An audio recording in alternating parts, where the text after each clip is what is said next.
Then you continue looking at it. In line with this, the British government, the German government, the U.S. government are now this week declaring CO2, one of many greenhouse gases that plants live off of, and then they exhale oxygen that humans and animals live off of, breathe. EPA rules CO2 is harmful. Though CO2 has been as high as 20 times the level it currently is in previous history on Earth, plants live longer, grow faster, need less water to survive in a higher CO2 environment.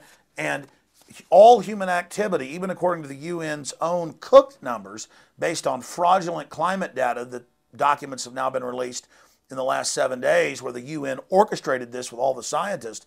I mean, this is amazing. That even with their cooked numbers, they admit that humans are a tiny, tiny, tiny fraction of all the CO2 on the planet. And of course, humans also exhale CO2. There's another excellent headline out of the London Telegraph today. ClimateGate, Barack Obama's rule by EPA decree is a coup d'etat against Congress made in Britain. And it doesn't matter if the U.S. Senate and the House say they're not going to ratify this. Obama is saying he's going to sign it, and Obama is saying that he's going to order the bureaucracy to implement this. This is no idle threat.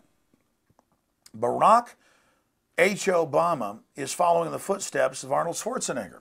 Arnold Schwarzenegger couldn't get the California legislature to ban television sets above 40 inches, claiming they were energy hogs, and tax all other television sets. So he just ordered the California Energy Department 1 month ago to implement by fiat a extra legislative, extrajudicial decree that this would be done. So this is the dictatorial mode being used to implement this. In closing, make no mistake, when the United Nations says this is the most important meeting they've ever had, when YouTube and Google have full-page ads on their front pages saying the future destiny of man is being charted, they're not lying. Open world government, dictatorial, authoritative, tyrannical world government is being formed right now, where the planet's elite will dictate all human activity and all manufacturing activity and all transportation activity on the planet. This is being done right now against you and your family by the very same central banks that have engineered the global collapse. Even McClatchy newspaper's done reports about how Goldman Sachs was planning the housing bubble, telling people to bet on it when they were betting against it so they could destroy their competition. This is about the parasites of our economy, the parasites of the world, setting up a private corporate government for themselves. ClimateGate and the emails proving that they know it's a fraud and only a political tool to hijack the world's resources and control it for their own aim is only the literal tip of the iceberg. The phony environmentalists at the top know this has nothing to do with the environment.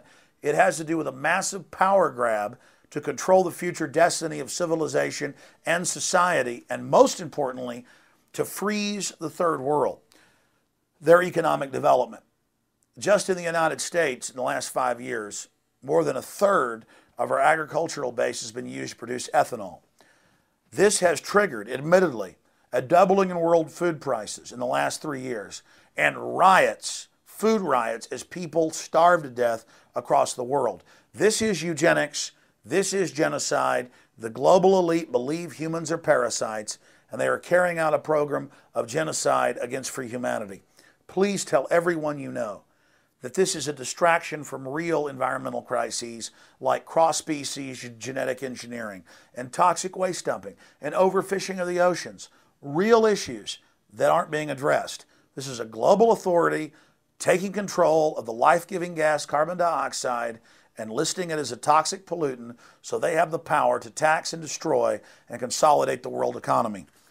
I want to, in closing, read you a quote from Maurice Strong that he gave in Rio de Janeiro to the first Earth Summit in 1992.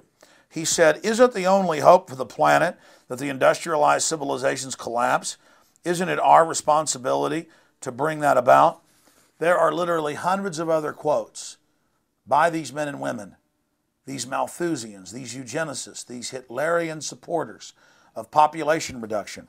Paul Ehrlich, one of the chief advisors of George Bush Sr., who co-wrote the book with Holdren, John P. Holdren, Eco-Science, calling for sterilizing the population, setting up a planetary regime to carry this out.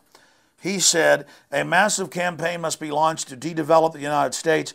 De-development means bringing our economic system into line with the realities of the ecology of the world resource situation.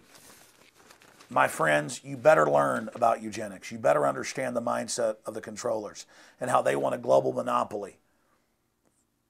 Capitalism has been seized by robber barons that want a world monopoly, and they are funding the radical eugenics cult that masquerades as environmentalist. We must defeat Copenhagen.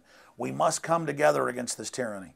We must stand together and speak out and warn everyone. And we must demand that even though Obama is set to sign this treaty, that it not be ratified in the U.S. Senate. We must then block the states from complying with the federal bureaucracy, who will do an end run around the legislative process to implement this system. I'm Alex Jones, and this is the Info War, the fight for all of our lives, the fight for all of our futures, and the future destiny of free humanity.